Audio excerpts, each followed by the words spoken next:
The story of a humble practitioner, or 40 years and I'll have nothing. I shall drop everything. I think and hope you like it. Well, see you on tomorrow. Keep it quiet. Oh, and remember, those little pills. Here, Maggie, take 40 years below the navel, or whatever it's called. Well, good evening, Doctor. Well, good evening, Mr. Whiteside. Come back tomorrow, Doctor. I'm busy. Now, Mr. Whiteside, what would be the best meal I could possibly bring you right now? You have hydrophobia? No. Mr. Whiteside, you are a well man. You can get and walk now. Leave it tomorrow. What do you mean?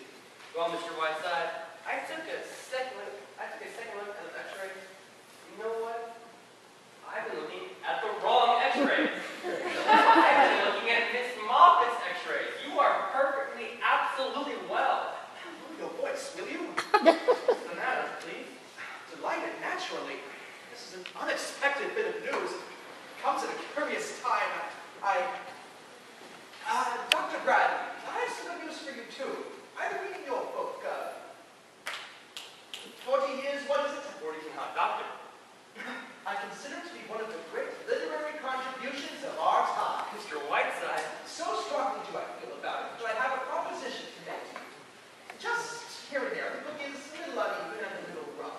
And my plan is to stay here in Visalia and work on it with you. Mr. Whiteside, I'd be so terribly honored. There's just one difficulty. If my lecture appear on my radio sponsors were to learn that I'm well, naturally they would insist on me fulfilling my contracts. And I'd be forced to leave Visalia. Therefore, we must not tell anyone, not anyone at all, that I am well. I see.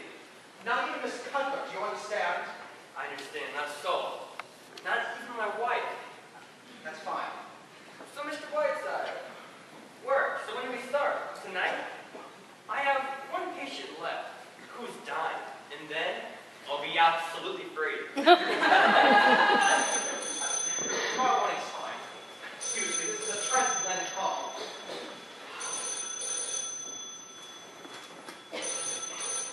Hello. Yes, I'm on. Tomorrow morning. Tomorrow morning, Mr. Whiteside. I'll be so proud to work with you, Mr. Whiteside. You've made me very happy, Mr. Whiteside. Very happy indeed. Goodbye. Yes, this is why. So Merry Christmas. Merry Christmas. Do you happen to know if eels are in season, Doctor? How's that? Never mind, I was a fool to ask you. I'll loosen those two slats a little, Mr. Whiteside. They seem so proud of you. Thank you, John. Mr. Whiteside. I'm sorry you happen to drop in now, Doctor. I have to do my yogi exercises. But Mr. Whiteside, it's been a week now. My book, and I was hoping to work on my book, and I was hoping today, maybe. Good evening, Miss Briggs. Good evening, Dr. Bradley. I was hoping today, Mr. Whiteside. Doctor, perhaps I'm not well, but when I opened the doors to the library just now, I thought that I saw a penguin with a thermometer. What's this? Have those penguins gotten out of their crates? Penguins? Did you say penguins? Yes. Doctor, will you go in and capture them, please, and put them in their crates? There are 4 of them. That's the penguins. Yes. Miss Green, will you go entertain them and let them in? Yes, sir. I'm busy. Go away. Who's that, Sherry? He's fixing the fire. Now come, Mr. Whiteside. not now. Go away.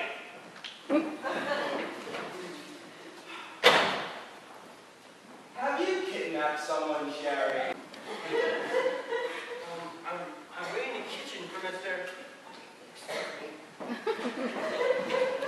Who is that man? Never mind. Bradley, I'm in terrible trouble. A madman. You're so busy. Don't tell me to be quiet. Quiet! He said quiet. Oh, step out of it, please. All right. Right this way. Down here. Merry Christmas. God bless us all. Tiny Tim too. Mr. Whiteside, I thought I'd like to know the famous actress, Miss Lorraine Sheldon. She's taking me down to Lake Placid for 3 weeks now. Dr. Bradley, I think Mr. Jefferson could use some black coffee and a little breakfast. Why don't you take care of him, please? Of course. You know what, Doc? I'm gonna buy you breakfast. Biggest breakfast you ever saw. Just your Hey, Doc, what do you see about climb down some chimneys? I got a friend who doesn't believe in Santa Claus. Let's climb down the chimney and scare the hell out of him.